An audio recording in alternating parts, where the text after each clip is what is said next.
This episode is brought to you by freedadcourse.com. You are always one conversation away from changing your life, and the power of hello is something that I subscribe to every single day, and I'm always saying hello to new people everywhere I go. Increasing your opportunity, increasing your connection, and getting access to the solutions to the problems that you are facing, whether you're on active duty or just beginning your veteran transition or even transitioning out for 20 years. On the other side of hello are the solutions that you're looking for. Again, head on over to freedadcourse.com. Get your 5-episode audio course to create more connection, create more friendships, and get back to living the life that you're trying to design. My creed, consistency beats perfection. That's when I work with couples, when I work with individuals, that's really what I'm trying to help with, is to build those habits and to make it okay for them to have mistakes and to learn from them and to grow from them. Dory 1, this is Fire Team Delta. Dad's coming home. Welcome to the Military Veteran Dad Podcast, where it is our mission to bring every dad home. I am your host, Ben Cloy. I'm a United States Marine veteran, husband, and a father. We will bring authentic conversations to inspire action in your life so we can close the gap between the dad you are today and the dad you want to be tomorrow. This is the Military Veteran Dad Podcast. This is episode 94. We are slowly inching closer and closer to that episode 100. Still not 100% sure on who's going to be, but I can say, through a listener give me some courage out there, I did work out and email Jocko. I have heard a reply back, but we do not have a date on the calendar. So I'm not going to guarantee that we're going to get him for episode 100, but I did starve some fear and reach out. So it's a big day in the podcaster's world when you go up there and go for people that you normally think like, yeah, I don't stand a chance, but you do it anyhow. And I appreciate you out there for that courage that you gave me to do that. This episode that we have today is long overdue because in the military, money is something that we're just not born with. And we're actually, the system makes it worse because we don't have a lot of personal accountability to work with our money and make sure it works for us instead of just being traded AFES or the exchange or wherever you are in the military or post-military service part of your story. And today I bring a good friend of mine, Dan Hinz, who runs Adulting with Money, which is a YouTube channel and a blog. And he isn't a veteran, but he's been in this space with money, working on it, talking to adults and understanding and coaching adults on how to have better conversations, because money is a huge reason why people get divorced, because it's that tension and it's just that constant tension back and forth that you can't talk about it. And it might as well be the birds and the bees talk with your kids in some cases. So I wanted to dive in right into talking about money with this episode.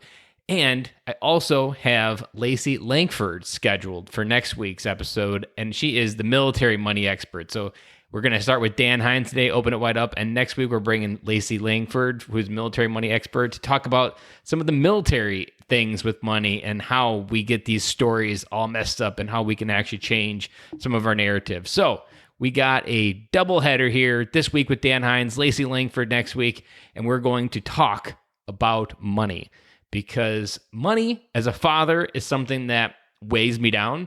It's something that I lose sleep over. It's something that we're always there. And I always like how Zig Ziglar said it. He always said, money isn't everything, but it's right up there next to oxygen.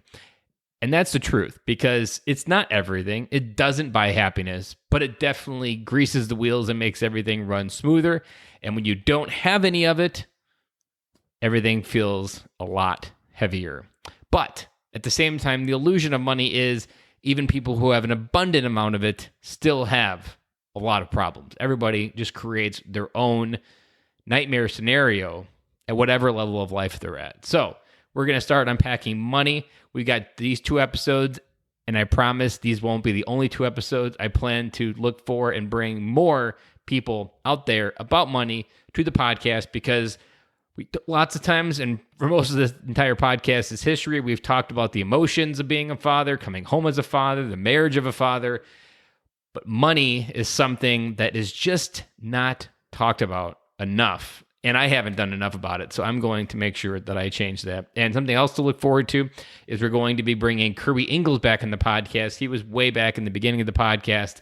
and actually helped us understand that family is a legacy and that we're leaving one whether we want to or not. And he is going to be bringing some career coaching wisdom to us as well. So I'm going to twist the dial a little bit and bring some different things, but these are all rounded things that dads face every single day.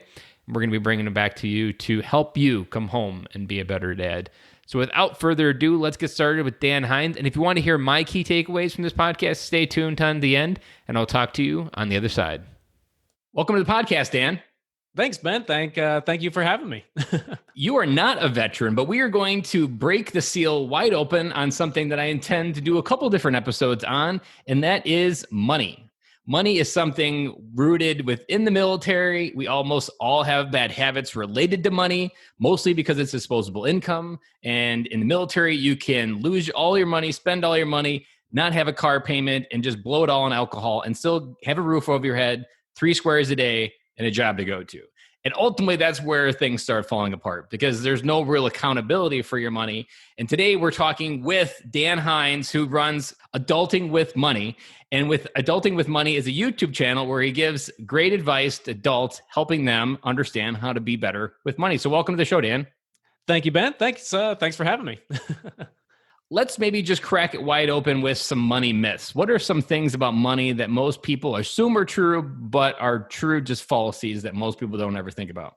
Oh, God, that's a good one. So I think probably one of the first things is that money is somehow an easy topic. It's not. It is complicated. You'd think it'd be easy because we use it every day. We go and we work and we make money and we spend money and, you think it'd be easy. But it turns out that, dealing with money on a regular monthly basis, deciding, where you want to spend your money, how you want to save your money, how you want to invest your money, gets surprisingly complicated. But the thing is that it also takes practice. Like just because it's money doesn't mean you're going to be good at it right away. I'm amazed at how people get frustrated when it comes to things like budgeting or money apps. And it's like, they want it to be easy, but it's just not. But it takes practice. It takes that consistency of learning how to do it. Just like, it's hard to remember when we learned how to brush our teeth. But at some point in time, that motion was hard. Like it took effort to figure out like exactly how to do it. Same with riding a bike. And so, my creed of consistency beats perfection. That's when I work with couples, when I work with individuals, that's really what I'm trying to help with, is to build those habits and to make it okay for them to have mistakes and to learn from them and to grow from them. So especially within the couple category, this is something where typically one person in the couple manages the money. In my marriage, it's me that manages my money. And in other marriages, it's the spouse managing the money. So even just from that point of view of picking someone, is that the right idea, or is it always best to use it as a team? Yeah, it's best to use it as a team. And I use my own relationship as a great example. So I'm a money nerd. My wife is not. We're both good with money, but when it comes to clicking the buttons and using the apps and using the spreadsheets and being a nerd about it, I'm definitely head over heels for this type of stuff. But what I've realized is that it's okay if the work is 90-10, if I'm clicking most of the buttons, if not all of the buttons to make sure everything's on track, that's okay. But my wife and I sit down and we make decisions. We budget every month and we talk about our goals and what we want. So our decisions are 50-50. And it's amazing how many money fights will go away when at least the discussions are 50-50. If you're having regular discussions, then you can decide who goes and clicks the buttons and does all the work. And that can be a great solution for a lot of couples. So no one wakes up knowing how to work with money. And most people they have to hit rock bottom, as Dave Ramsey says. What was your rock bottom moment where you're like, there's just got to be a better way? Yeah, fortunately, it kind of came early. It wasn't necessarily like money. It was more of me and my wife and our relationship. We had just gotten married. I was sitting on the couch in our apartment. And of course, it's an apartment, so I can see the front door from the couch. And she walks in with these giant bags from Target. And I'm pretty sure she had bought pillows. So the bags were extra big when she walked in the door. So it inflated the yes, emotion. Exactly, literally. And so, and the first thought I had was, what the F did she buy this time? But we had just gotten married, and I realized very quickly that if we're going to make it 60 years in our marriage, I need to never think that again. And so that was really where, it wasn't necessarily a rock bottom, but it was an epiphany to say, we're not together on this. We don't have joint accounts. We're not talking about money. We don't have our goals set. Her job at that time, she wasn't on salary. It was a stable job, but the paycheck, varied from week to week.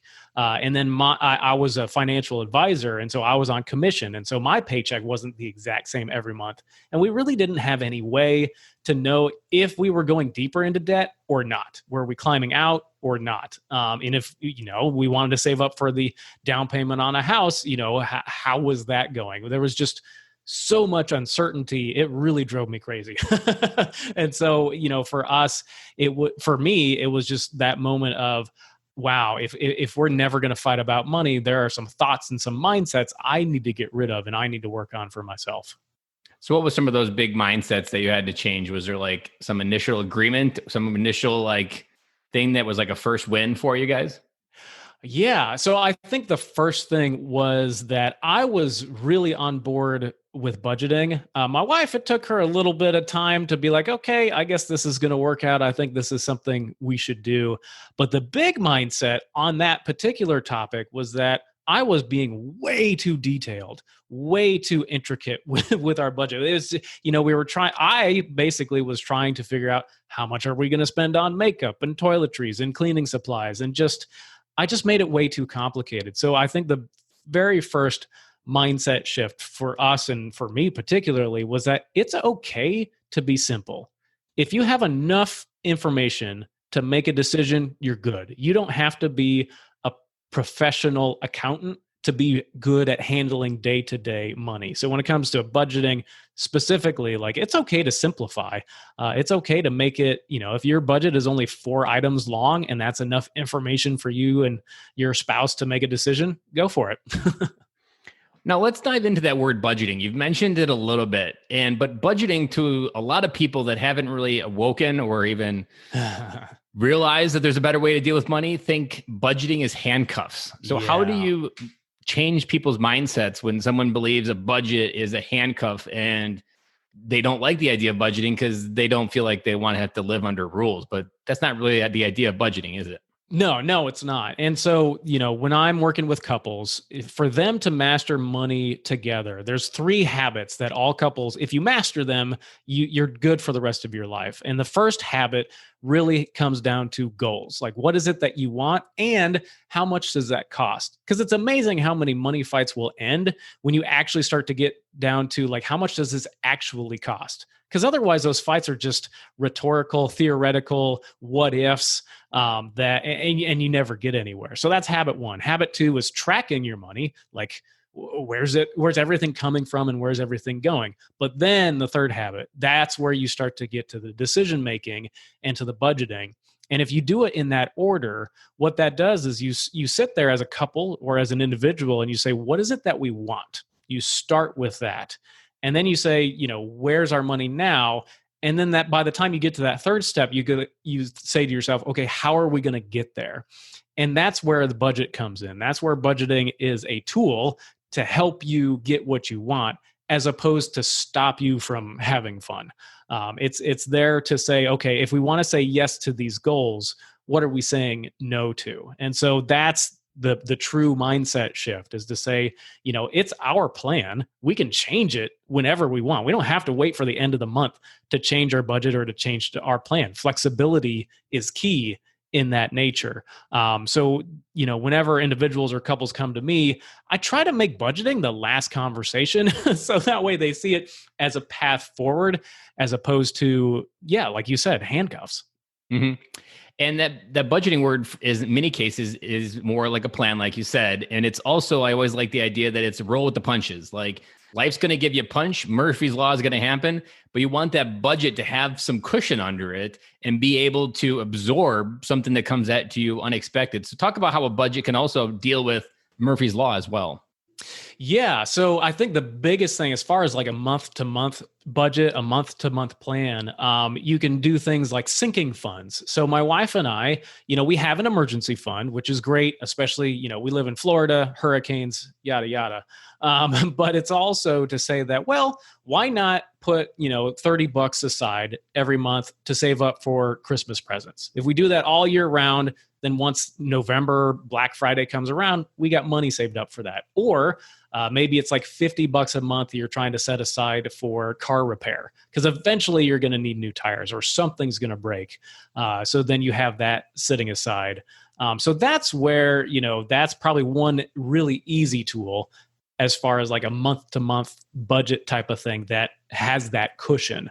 But then the last thing really is, if money's too tight and you can't do those sinking funds, it's always great to have a miscellaneous, like everything else category in your budget, where it's just like, all right, things are going to happen. Let's throw $30 in this category. And when we need to go buy batteries, we'll take it out of that category. Mm-hmm. What about the emergency fund? Mm-hmm. Yeah. So an emergency fund, that is where, insurance can cover a lot of the big stuff: death, hurricanes, cancer, things of that nature, which are terrible to think about, but we have insurance to help with those things. Unfortunately, insurance doesn't cover the tiny stuff. Getting new tires doesn't come out of Geico's pocket. So transmission. Yeah. That's a much larger item. And so having an emergency fund, the reason it's there is to take care of those emergencies with cash rather than putting it on a 20% credit card or some sort of debt. So to make your ends meet, you're self-insuring yourself just a tiny bit for some of that stuff. So that helps out a lot too. I've always liked the adage that it's easier to loan money from the Bank of Killoy at 0% than it is to borrow it from Capital One at 20. Yes, absolutely. Yep. And that's the whole idea. And so it's, with that emergency fund, once my wife and I, once we had ours completely funded at a level that we wanted, then that's where we can start to add those sinking funds. They're like, okay, well, because we don't have to put money towards that or some other goals, we have that little bit of wiggle room month to month where we can save for things that are going to happen: home improvement, car repair, stuff like that. And something that I really loved when I started doing my budget with software is each of the budget categories became like a mini savings account that I didn't have to go to the bank and actually open one. And it really desensitized my visual appearance, like, oh, I can log into my account and check my checking account. Oh, I got the money there, I can spend it. But if you know that your budget has all these breakdowns of different money, that if your emergency fund actually sits in your checking account or your Christmas fund actually sits in your checking account, you know that you have to desensitize that all that money has different labels for it, and you start leaning towards using your budget. Do I actually have money in my clothing? Well, no, even though it says I have $5,000 in my checking, it's because you've actually created mini savings accounts that you've put it in elsewhere. And to me, that was a big change, because having it in a savings account was just too much extra work, even though it sounds pretty simple and it's right there, but it's also too easy to bring back. And I always liked having it in the budget because it had a label, it had a job, and I couldn't relabel it in 10 seconds of what that money was supposed to be. Like in the savings account, you most likely don't have it giving a job. You don't know what it's for. It's just your savings. And well, it sounds like a good thing. I want this Apple iWatch that's coming out. And next thing you know, you got one. Just borrowed it from your savings because you didn't know that, oh man, I forgot that I had saved up for Christmas. And then you borrowed that from that. So we've talked about a budget, but most people, especially military families and military service members, if they're single, we have dug ourselves through the hole, and we are actually below ground, either through, we're most like many military families are part of being predatory against debitors. So they're always being targeted. And many of us have made bad choices. So what do you say out there to someone digging their way out using a budget, or even just in general? Because I remember when I was underwater, you feel like debt is something that is just going to be living in your basement and never moving out. Like it's like a kid that never grows up. And it's like having Sally Mae have a bedroom permanently in your house. So what do you actually say to someone that's trying to dig their way out? Because it can be really hard to even think that there is a world where you don't have any debt if you really are underwater. Yeah, I think the two major things are, number one is to celebrate the small wins. And then number two, always keep that ultimate goal in mind, to refresh your goals every month and to say, how much closer did I get to what I really want? And so, I mean, a perfect example outside of money is that, I personally would love to be 200 pounds and 10% body fat. Like, I'm not even close to that. I've still got a lot of muscle to build, but I had to lose probably about 20 pounds of fat this year. And I did it by going on a diet for a couple weeks and then eating normal for a couple weeks and then going on a diet again for a couple weeks. And that middle phase, that maintenance phase where I was just trying to build my metabolism back up, but not gain weight. It was hard to think, gosh, I could have just kept on the diet and kept losing weight. But that was part of the plan. Part of the plan was to get my metabolism back up. And the same goes for getting out of debt, is to say that, as long as you're getting another step on the plan, you've done a good job. Celebrate that. Don't wait until the very, very end to think like, oh man, everything's going to be awesome and my world's going to change once I get there. The problem is, if you've ever graduated high school or gotten out of basic training, or you've done things where you hit that threshold, it doesn't really feel all that great. It's good. You're happy for a little bit, but it's not long-term satisfaction. But if you're enjoying the journey along the way and celebrating those small wins, not only does it keep your motivation up, but it's also like a happier life. It's fun to celebrate. Like, yes, I just paid off another credit card. Let's go celebrate, just with, a small drink or a small meal or a little something to say, pat yourself on the back. It's okay to do that. So yeah, those would probably be one of the biggest things that you can do to keep that motivation going. Probably something I've always heard it said, don't think of different things as a finish line, but as milestones. So it's probably good when you're laying out your plan. What are some milestones that we could use to check in on the way to where we want to go? If you're driving to LA from New York, there's several milestones you can check in with and like how far you're there, but there's lots of cool places you can stop and enjoy. And like, man, this is the best road trip ever, even though you're not even in LA yet. And then when you get to LA, it's all been bonus because you've been enjoying the ride the entire time. Yeah, well, I mean, I think it really depends on the type of goal you're going after. Because if you're a couple saving up for a wedding, it's kind of like, oh, we have enough now that we can pay for the venue and we can pay for the DJ and pay for certain items. But if it's getting out of debt, I know a lot of people, they'll get like some sort of piece of paper or a graph or something that they can color essentially. And it's just like, like a thermometer you see of like United Way, like how the fundraising is going, is to color in every week. Like, here's how much closer I am to getting out of debt. Do that every week, do that every month. That's a really good thing that is tactile. And it says, and it's visual. So you can see it every day to say, yes, I am getting closer. But another thing is, especially if you're getting out of debt, the more you pay off, the higher your credit score goes. So if you can get like Credit Karma, or you have a credit card that, gives you credit reports, then you can start to celebrate like, wow, look how much farther my credit score went up as I'm paying off debt. That could be another way, I don't want people to get obsessed about their credit score as being like a high score, but it's something that you can see change as things happen. What about, where do you begin? Because I know when I started my debt journey, you've got Sallie Mae, you've got credit card, you've got car payments, you've got so many different philosophies on good debt and bad debt.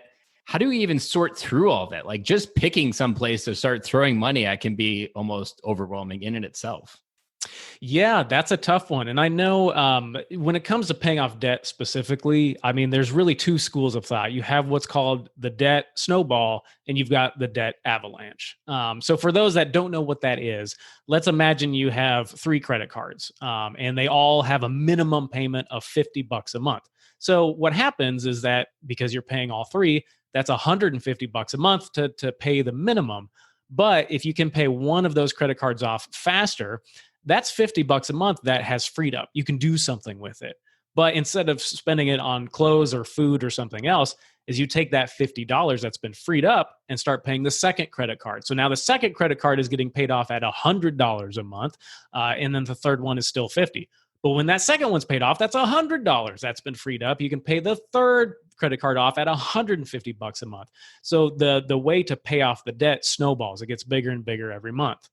So the difference between the two methods is which ones do you pick first? So the debt snowball is you pick the smallest debt first. And I like that method mainly because it's a quick win. Emotionally, it feels good because you make progress faster. Because it's, if you go to the gym and you're trying to work out or lift weights and you don't see any results within the first week or two, if you don't feel any better, you're probably going to stop going. And so there's unfortunately an emotional side of all of us humans that needs that win. So I do like the debt snowball, but mathematically, the debt avalanche is a better option. And that's where you pay off the highest interest rate debt first.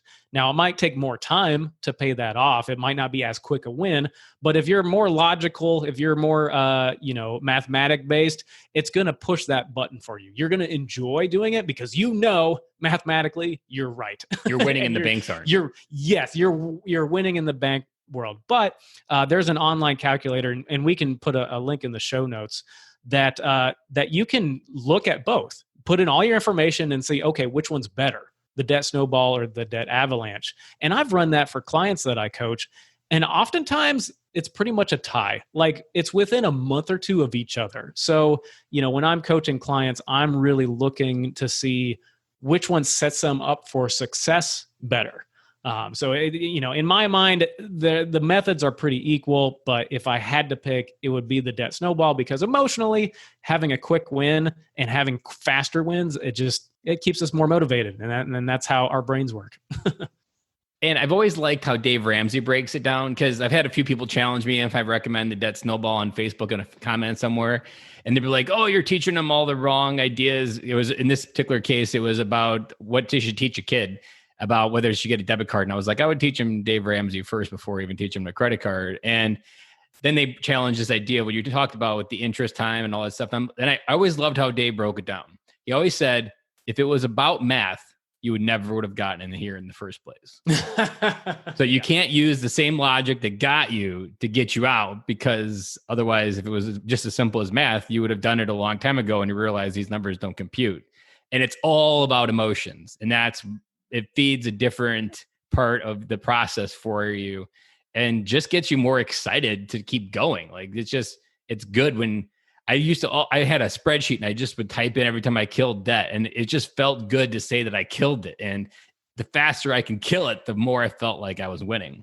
Yes, exactly. And so it's up to every person, every couple, every family to figure out like, okay, how are we going to celebrate that win? Like you had your spreadsheet and you put into, I killed it. And so then that helped you out. So, and as a coach, when I'm talking with couples, the thing is like, I'm partial to some methods and I'm partial to some software, but in the end, it's whatever pushes their buttons the best. That's the solution I want to go for. So, we've been talking about apps and software, but if there's a couple that really wants to do just cash envelopes, like awesome, let's go for it. If that's what helps you the best, let's start with that.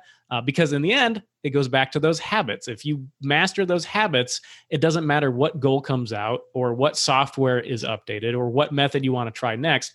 Those 3 habits are basic, where it's programmed into the best operating system, your head. Yeah, exactly. So it's just, as a coach, like I don't really care what you use as long as we're setting you up for success. So it's for people out there that are hearing this conversation for the first time, because there is so much like financial awareness that still hasn't happened out there. Where should people go to look for some of the most popular apps out there to help them understand how to work with money? Yeah. My favorite website that I keep going back to is NerdWallet. They do a great job of, comparing credit cards and having a lot of articles when it comes to specific apps. But then again, I'm working my way in my YouTube channel to reviewing a lot of apps as well, especially for couples. So if you go to YouTube/adulting with money, I've got a review of the Mint app. And then there's one that's come out within the last year or two called Zeta, which is really good. I haven't gotten to YNAB and a couple others yet, but as I talk more to couples and figure out, okay, what software is going to work best for them, I'm looking at it not just as a piece of financial software, but like, how can we use this as a communication tool to get on the same page? And if this app is too hard for two people to use, I don't worry about it because I'm trying to help couples for the most part. It's got to benefit the actual communication within the couple. Yeah, exactly. And for us, we've used YNAB. So early on, I tested like every dollar with Dave Ramsey, and I was on YNAB back when it synced through Dropbox. So I've been on YNAB for a long time before they even had cloud ability. And like I literally had to have a Dropbox account, and it synced in my Dropbox to my app. So that was a long time ago. And for me, like I remember the very basic core that I liked about YNAB was it brought back the checkbook feeling that you had to reconcile every transaction and make sure it went to where it was supposed to go. And that was a feeling that worked really well. I think when you had a checkbook, and it died in the 90s when they invented the debit card to make money easier to spend. But I think just that reconciliation process, every time I do it, just making sure everything's got to where it needs to go, and just reviewing the action plan, modifying it if something went over every time, like that process in itself of reconciling the account as you import the transactions. I've always liked that the most about YNAB, and the other ones generally didn't have that reconciliation. And I think that checkbook feeling is something that it worked for almost 5 decades. I don't know when the checks were invented, but probably around the 50s when people had more money to spend. And it's something that we just got rid of when we started spending with plastic. And I like YNAB just for that one ability to bring that back. And it's something me and my wife use as well. You can install it fairly easy. It's one username. You go down, you find the green categories. If you got green, it's money. If it's empty, you don't have money. Yeah, exactly. And I reviewed that Zeta app, and I ended up really liking it because it makes everything you can do is like individual and joint. So you can have individual goals and joint goals, individual budgets and joint budgets, individual accounts and joint accounts. And so, my suggestion is that if you're a brand new couple, like engaged, and you haven't quite tied the knot, and you're still kind of on the edge about how do you want to handle money together, that's a great starter app because it has enough features that you can get started talking about money. But for money nerds like you and me, Ben, it's going to disappoint us because it doesn't have as much control, as much detail. But it sounds like you can start flirting with each other money-wise and start combining different things together. Exactly. So it's, and so that's where, when I look at these tools and the software, there's a spectrum. Like there's some people that don't want all those features because they feel completely overwhelmed. So if a couple came to me and they're just like, we want something simple, I'm like, okay, start with Zeta. We'll do that. And then eventually, as they were like, well, we want to have that rollover feature. We want to have those syncing funds. You can't really do that in Zeta. You've got to get to Mint, which is still a free software and it can do that.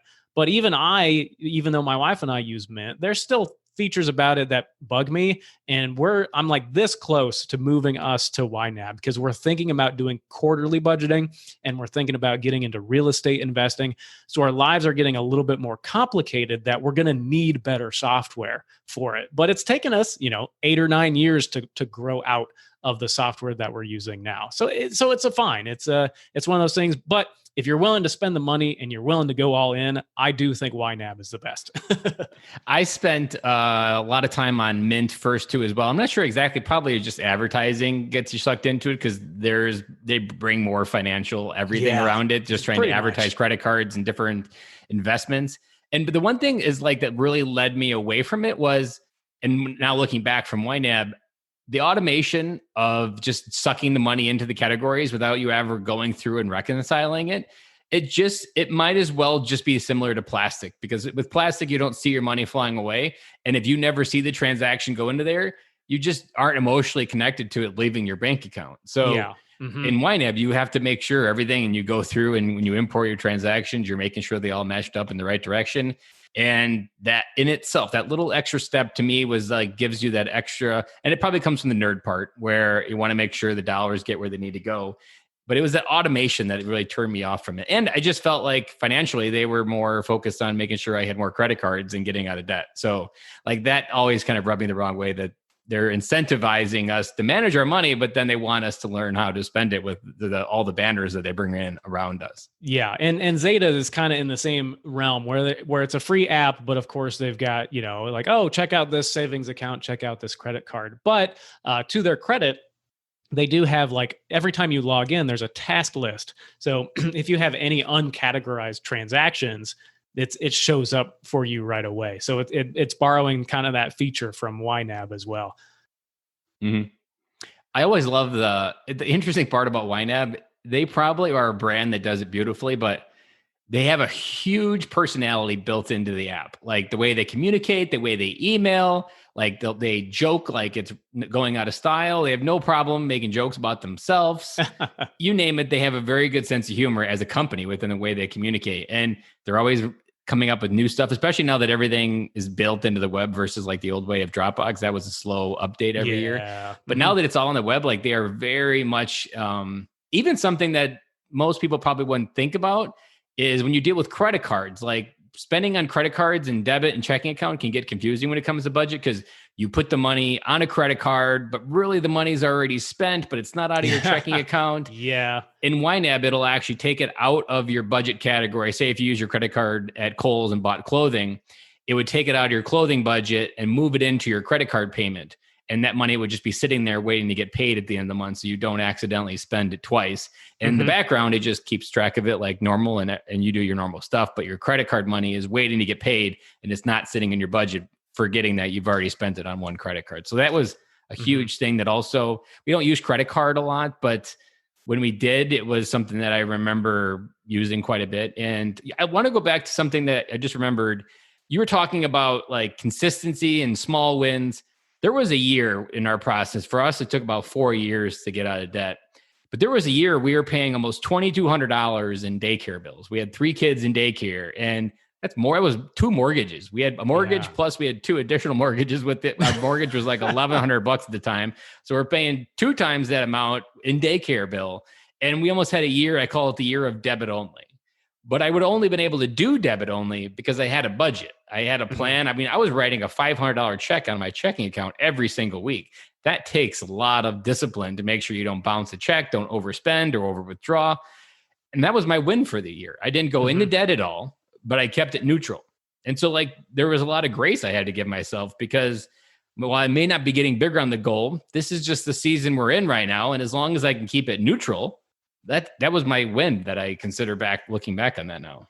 Yeah. Yeah. And sometimes those wins are just those realizations, the fact that like, wow, I've changed. I've grown in just a little bit. And so, yeah. So, going back to that whole debt thing, as far as like keeping yourself motivated and celebrating those small wins, sometimes those wins are mental shifts. Like you just see the world differently. You have a friend that is bragging about, oh, check out these new clothes. And and you have that thought like, gosh, I wonder how much they put on their credit card for that. And like thinking that question is now a win. Like the fact that you're thinking that and you're seeing the world in a different way. There's a meme out there on Facebook where it's just like, hey, does anyone watch Home Alone and think, gosh, what's the mortgage on that house? We've all grown up. We've learned new things, and we see the world in a different way. And sometimes those seeing the world in a different way, that can be a win too. I see it in myself just with my health and how I eat, as well as money. I for the Home Alone joke, I never thought about the house. I was always thinking, God, how much does it cost to fly the entire family to France? Yeah, exactly. I'm a plane nerd, so I was biased towards, and I've been to Europe, so I know how much it costs because I've looked at plane tickets and I'm like, God, how did they ever even, and at Christmas time, even at that, like it's just crazy for that mindset. Now you have that ungrateful uncle that you like hate even more as a character. Like, wow, he really is ungrateful. Yeah. I want to go into what you talked about there of being able to see the world differently, because often what Americans struggle with is we just don't have enough depth to our views. We just get sucked into the commercialism that are on the commercials, the Capital One commercials, and you just assume what's in front of you is how it's supposed to be. That there is a weekly Target run you do every week. There is a Walmart run you do every week. There is a grocery run, and you've got to continue to be a consumer and spend money at all the things you're told they need to be spent money. But once you slow down and realize like you're a conscious being, you don't have to realize that there's other ways. I mean, there are plenty of millionaires that Dave Ramsey highlights on his show all the time that are plumbers, and they've made the exact same amount of money all their life, and now they're millionaires. That's not something that advertised on Capital One commercials at all. Yeah. And I mean, if anyone out there listening wants to really change their mind, read the book, The Millionaire Next Door. It's like 20 years old by now, so it's a little outdated. But essentially, these researchers found a bunch of millionaires throughout the United States that had a net worth of $1 million and just had them fill out these giant surveys to learn, like, how did these people live? How did they make their money? How much do they make every month, or every year? Like, are they married? Do they have kids? And it's just, it was an academic study. And one of my favorite stories from that book is they ended up finding some deca millionaires, $10 million or more, and invited them all to a dinner. And at this dinner, they're like, well, they're worth $10 million. Let's get some caviar, some really nice wine, and all this other stuff. Guy walks in that they call Mr. Bud, because he's wearing a J.C. Penney, $100 suit, and walks in. They're like, well, Mr. Bud, we have, all of this nice wine and caviar. And he's like, I drink scotch and 2 types of beer, Budweiser and free. And we all have those people in our lives that it's just like they have a lot of money, but they don't spend it. But that's kind of the point, is they have a lot of money because they didn't spend it. And so being rich, being wealthy, to change that definition for yourself, being rich doesn't mean spending it, because if you spend it all, it's gone. You're not rich anymore.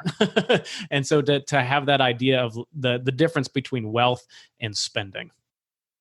What about you for your why for becoming financial savvy? Like when you and your wife set your goals, what does your why look like to become debt free and be financially savvy and have wealth? Yeah, that's a good question. On kind of a more personal note, that's kind of something I've been figuring it out. I have a Tony Robbins results coach. Her name is Otilia. She's amazing. And one thing that I've developed with her and with her help is to have that why, is to have that true purpose. And for me now, it's to live a life I don't need a vacation from. And so for me, it's like, it's okay to work. It's okay to do things. But if I love it so much that it feels like a vacation, or it feels so fun, I don't need to feel that I have to escape from it. Like, okay, I'm winning. That's great. But it's also, the second half of that is to own my own income. So that way, the paycheck that I'm getting every month is not dependent on someone else. I'm making the decisions. I have more control over that. So thus, not only saving for retirement in like an IRA and other stuff, but also real estate investing and starting my own business here with Adulting with Money, is that I'm talking about things I'm passionate about. I'm helping people I want to help, and I'm making money. So, that's for me, that's where it is. Now for my wife, she's much more laid back. She is actually a dolphin and sea lion trainer here in Florida, and it is her dream job. And she's been doing it for a decade, and who knows when she's going to be done with that. So for her, our lives are well enough that she gets to do that. That's her thing for right now. And we're talking about what's next after that, and she has no idea. And I'm like, that's fine. We'll cross that bridge when we get there. But for now, we're comfortable. We're happy. We're doing what we're doing. And I think you hit on a good point there, that everybody travels differently on the money train. Everybody has their different idea. And I'm sure that's what you coach as well. Like, not everyone will be on the same page of the same book. Right. You can be 10 pages ahead. I care about money far more than my wife does. My wife just wants to be able to go to Target. Like, that's her financial objective. If she can go to Target and not have to worry about spending too much, I've achieved my life goal. Like, that's the epitome of where she wants to be right now. Yeah. And like, everybody's going to have different goals. And it's important when you bring up these conversations that you don't should them, you don't talk down to them, and you just have to understand that everybody's going to have their own journey to the same place. Or maybe even if it's a different place, it doesn't really matter, but understand and respect. And I remember the very first time I came home with Dave Ramsey, I was so excited, and all my wife got was annoyed. Like, I thought I found like this person that just saved my life. And to her, it was like, okay, you're driving me nuts. Can we move on? And like, you're going to find that energy mismatch. And I'm sure that's something with Adulting with Money works on quite heavily, because people are going to have, I've heard it also said, like, everybody has their own language of money as well, like how they grew up with it, how their parents modeled that behavior. You're just not going to change that overnight. And just because you're her husband or your spouse doesn't mean they're automatically going to accept whatever new truth you bring in there, because they've had a view of the world commented that way. But for the entire time that they've been alive sometimes. Yeah, yeah. Well, and that kind of goes a little bit back to the whole idea of budgeting, is to say, if you talk with your partner, you talk with your spouse and figure out what it is that they want, then when you get to the topic of getting out of debt or to budget, the conversation is, here's a tool that will help us get what we want, as opposed to, this guy said we need to budget, so we're going to budget. Like, yeah, that does not work out well for anyone. We like being independent adults, even though we choose to get married and have kids. We still want to make our own decisions and have that freedom. And so it's better to sell the idea of being financially independent or just financially responsible as a path to what it is that they already want. Perfect example. I was talking with a woman 2 weeks ago, and I just emailed her this morning. I haven't heard the end of this story, but she has been having a really hard time getting her husband to sit down with her and talk about money. And I said, well, what are your priorities? And she goes, well, I want this and this and this. And I said, okay, what does your husband want? And she goes, I don't know. And I'm like, oh, okay, well, there's your problem right there. And she's annoyed that he spends money on lottery tickets and things of that nature. He thinks that the lottery is going to be his retirement plan, essentially. And so I said, well, until you sit down and talk with him about what it is that he actually wants, or maybe what he's afraid of, what is he concerned about, what are his fears, until we develop that and figure out what that is, then all of these tools of sitting down, like, here's our budget, here's what we're doing, we're going to do this, we're going to do that, until you can connect those dots to say, like, here's how this is going to help us secure our retirement, or here's how this is going to help us avoid going back to the poorhouse, or something of that nature, then it's going to start to fall on deaf ears. They're going to get defensive. So that's where, my coaching comes in, is to say, all right, let me be that third party, that middle ground, that mediator, to help bring this out and find win-win solutions for you as a couple.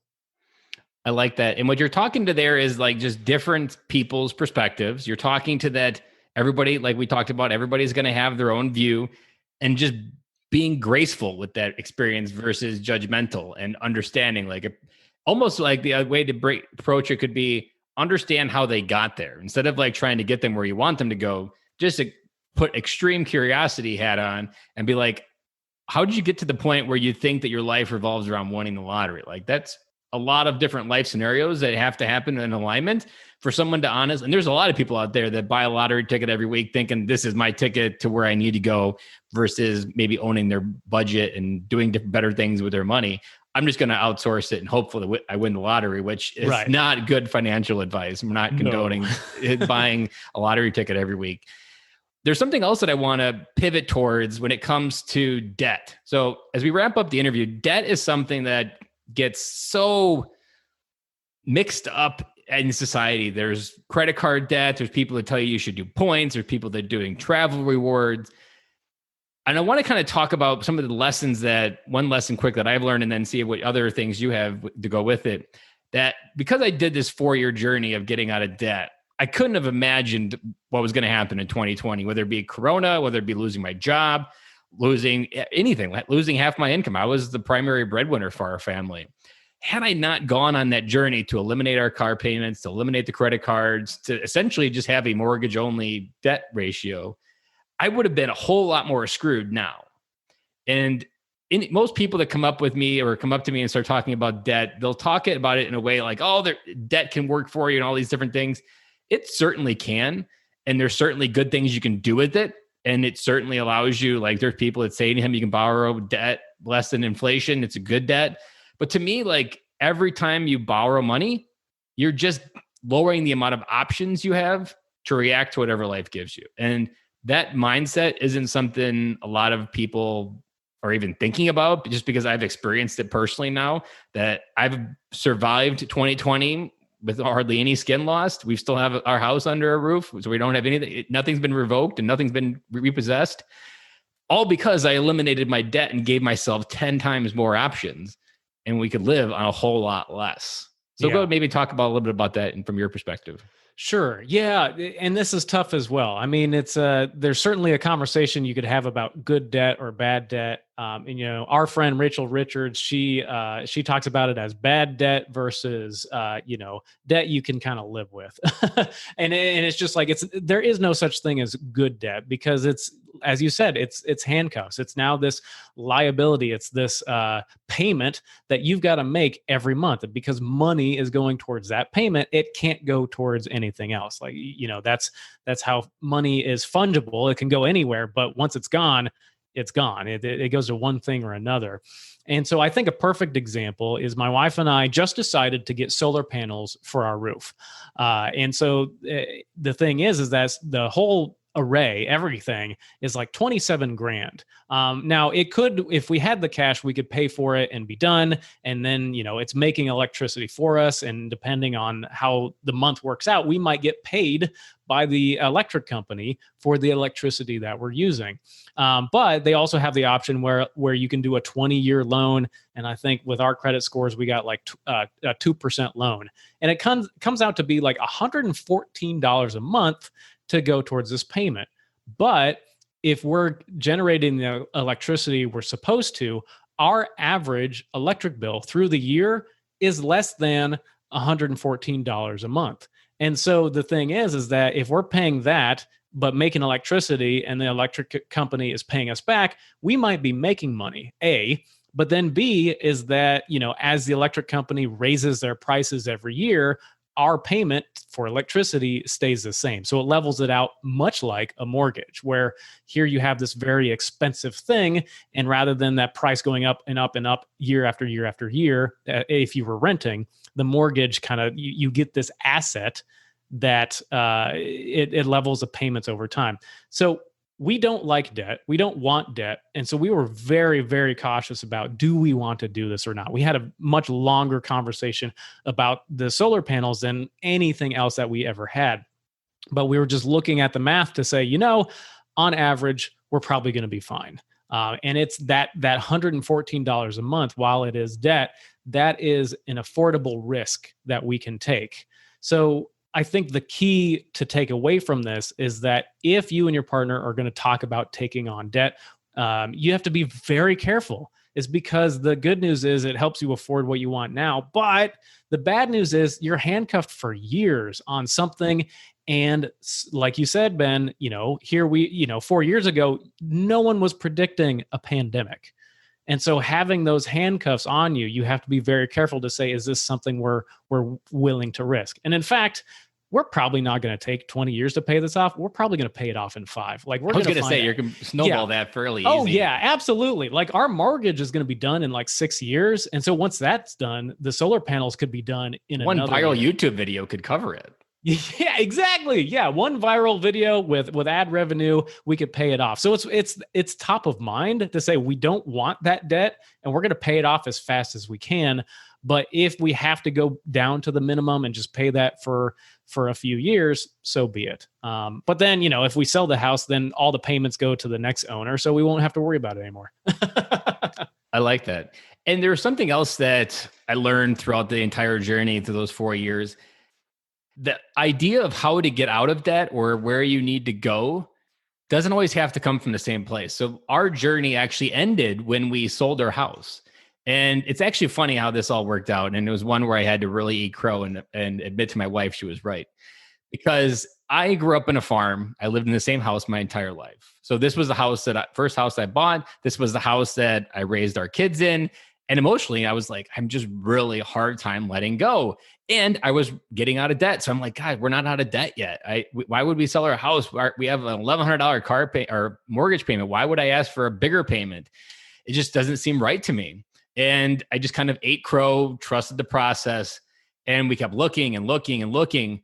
And when it all shook down, we closed on our house. Well, within that 6-month time when we sold our house, the house was worth like 160 for 10 years that I owned it.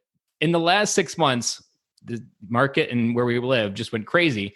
It went from 160 to 240. So the thing that stressed me out the most, the thing that I was afraid to let go of the most, the thing that I thought was going to keep me in debt the most by changing houses, ended up being the nuke that destroyed all my debt. So I took that $90,000 check that I walked away from the closing with, We killed all of our debt. And instead of putting it on my house, because I at least thought of a mortgage as good debt and it's least secured debt, I could sell the house and get every dollar back. I wanted to get rid of that debt that was just hanging around there. The student loans got killed. Everything got killed. Any of the loans we had from trying to move or different things, the car payments, and we were at zero. And it felt amazing. But that solution came from the exact opposite place that I thought. And it's often when you get into the emotions of money, you can easily get blinders on because you get so focused on your goals and objectives that you don't realize that also a hidden value in real estate is, I think, I'm not sure if it's state by state or if it's national, but here in Wisconsin, any sale less than $500,000 is non-taxable. So I didn't pay a dime of tax on that $90,000. So I never knew that. Like, what an amazing, no wonder people use real estate and flip houses so much, because as long as you can stay under the radar, you don't have to report that as long as it's your single home. And there's a few caveats I'm sure that I'm missing legally there, but like that we 90K are not just lawyers. that 90K was something I was not expecting. And that put the icing on the whole thing and allowed it all to happen. But I had to let go. And by letting go, we had a bigger house. We have a nicer house. And I was able to land on my feet when I did lose my job. Yeah. Well, and I think one big important part of that story as well is because you and your wife were on the same page and you had this goal of getting out of debt. It's kind of like you were walking up a hill and then all of a sudden a chairlift appeared. Like you just like, oh, hop on, let's go.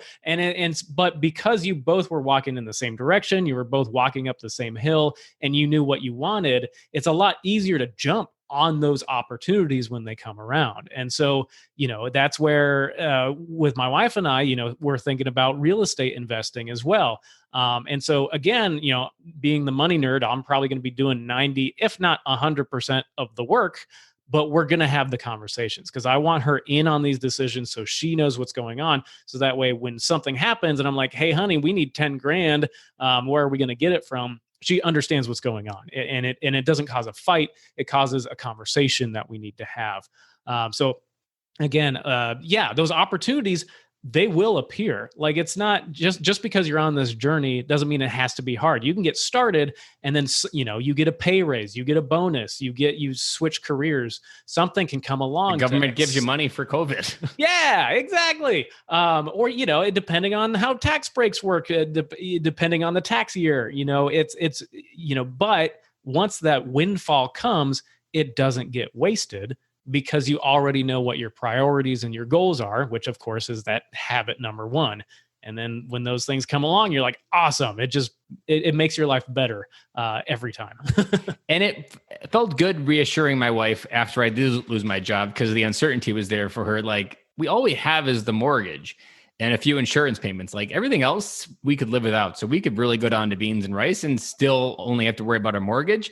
And she had kind of, because she's always had a car payment, she didn't ever get used to the idea we wouldn't have a car payment. So I had to remind her a couple of times, like, we own both the cars. Like, I don't have to pay anything on them. We just pay maintenance. And she'd be joking one time, like, let's get a new car. And I'm like, I'll ride this car another 50,000 miles because it's paid for.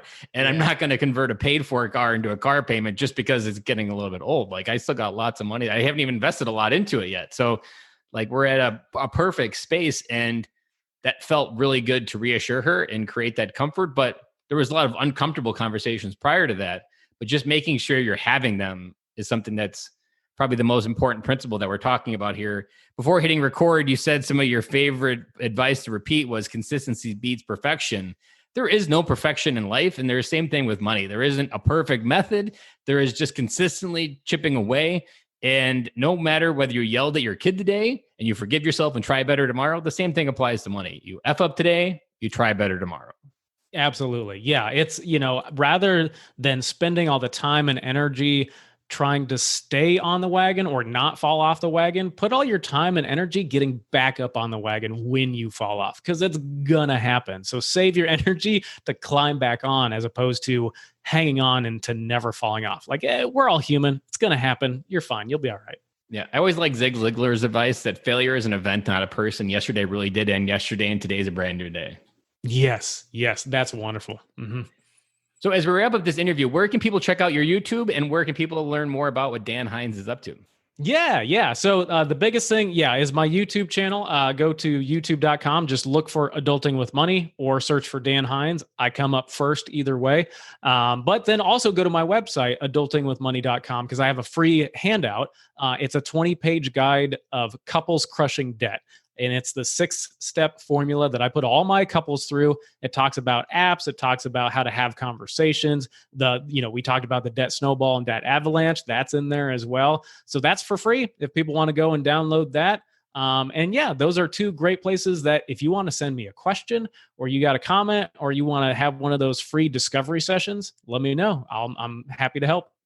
And if you want to give him a comment on his YouTube videos, I know personally Dan comments within like 2 hours of every YouTube comment. So go ahead and watch his YouTube and give him a good comment. I've got time. I read all the comments. And the best videos that I make come from questions that people ask me. Because I'm like, hey, I'm going to give you what you want. Give the people what they want. So if you have a question, something that's on your mind, and I haven't made a video about it yet, or it's been a long time since I've made a video, leave a comment as a question. And I'd love to help out that way as well.